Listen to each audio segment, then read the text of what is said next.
The Democrats, who are just obstructionists, that's all they can do. The Democrats have had a lock on the Hispanic vote, and they've had a lock on the African-American vote. No longer. Well, so President Trump's trying to make the case that Democrats are trying to block his agenda even when they agree with him. The president calling out Senate Minority Leader Chuck Schumer on Twitter. Here we go. Senator crying Chuck Schumer fought hard against the bad Iran deal, even going at it with President Obama, and then voted against it. Now he says I should not have terminated the deal, but he doesn't really believe that. Same with Comey. Thought he was terrible until I fired him. Senator Schumer hitting back by simply tweeting the hashtag #BeBest, which is a reference to First Lady Melania Trump's initiative against online bullying that happened earlier in the week. Chris Wilson, former Ted Cruz campaign pollster, CEO of WPA Intelligence, Marjorie Clifton, former consultant of the Obama team and a principal of Clifton Consulting. Good day to both of you. Chris, what do you make of Chuck Schumer's position from 2 years ago, being against it before he was for it? Well, you know, one of the best things about Donald Trump is he doesn't adhere to the polite fictions of Washington, and he's not afraid to call out the hypocrisy of people like Chuck Schumer, and whenever they are taking positions that are contrary to where they were a couple of years ago. Like you said, he was against this deal, now he says for it. And whereas this makes for fun for the New York tabloids, the bigger picture probably didn't mean a lot. Chuck Schumer's not going to get Donald Trump back into the Iran deal any more than Donald Trump's going to get Chuck Schumer to stop spouting partisan talking points on an ongoing basis. Okay, all right. Marjorie, I want you to weigh in on this, but there's another thing to consider here, and that's his reaction to these three Americans coming home at 3 o'clock in the morning. This is what he said on the Senate floor just yesterday about that. Their release should not be exalted. It should be expected. It is no great accomplishment of Kim Jong-un to do this. And when the president does it, he weakens American foreign policy and puts Americans at risk around the world. No great accomplishment. I don't know, Marjorie. I think there's a lot of folks out there that would disagree with that. Why did he take that position?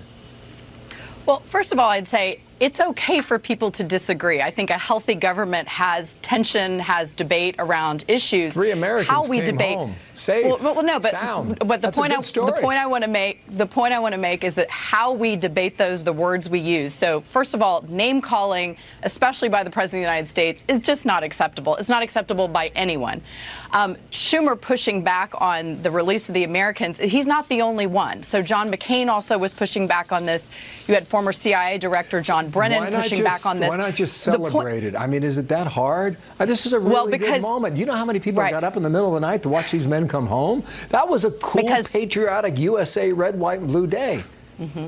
Diplomacy is a game of chess. It is not a simple victory in the moment. And the relationship with North Korea is a long-standing, challenging one.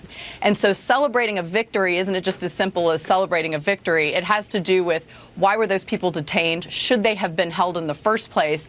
And should we celebrate something that is a given and should be expected, which was in this case? They should not have been held to begin with. We know the answers to all of that. However, he's got a meeting with this man in a month from now.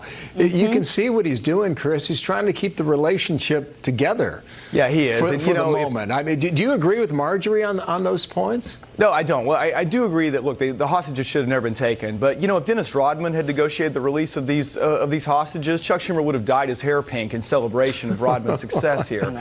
I think it's an unfortunate aspect of the fact that we cannot come together to celebrate something as monumental as getting 3 hostages out of North Korea. And it should be at least for a few hours. Let's say, hey, you know what? Job well done. Yeah. How about that, Marjorie? I mean, you're not going to dye your hair pink, are you? No, but I'm also not afraid to disagree with Chuck Schumer if he's saying something that doesn't resonate. You don't disagree with him on this point, right?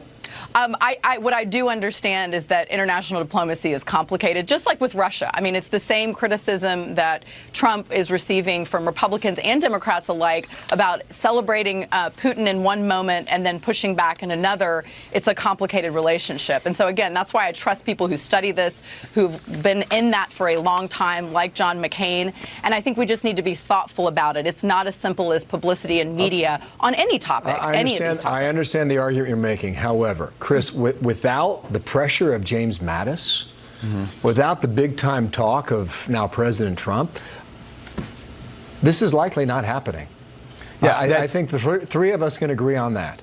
That's right. And I think look, I worked for Ted Cruz. I've been as critical of Donald Trump over the course of the last couple of years as anybody else, but I think we should be able to come together and celebrate successes.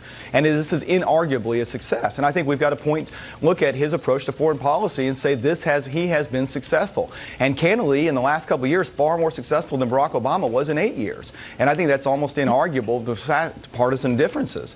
And I'm sure Margie and I would disagree on pulling out of the Iran deal, but I would consider that another success. It's a promise made and a promise kept. Moving the embassy to Jerusalem, another promise made, promise kept. Monday. I stand back and say, look, he's doing a good job when it comes to foreign policy. So you're not turning your hair pink, are you, Chris? Well, who knows? Give it time. Marjorie, thank you for your time. Krista, thank you for your time as well. Great to have you two back. Thanks. Thank you.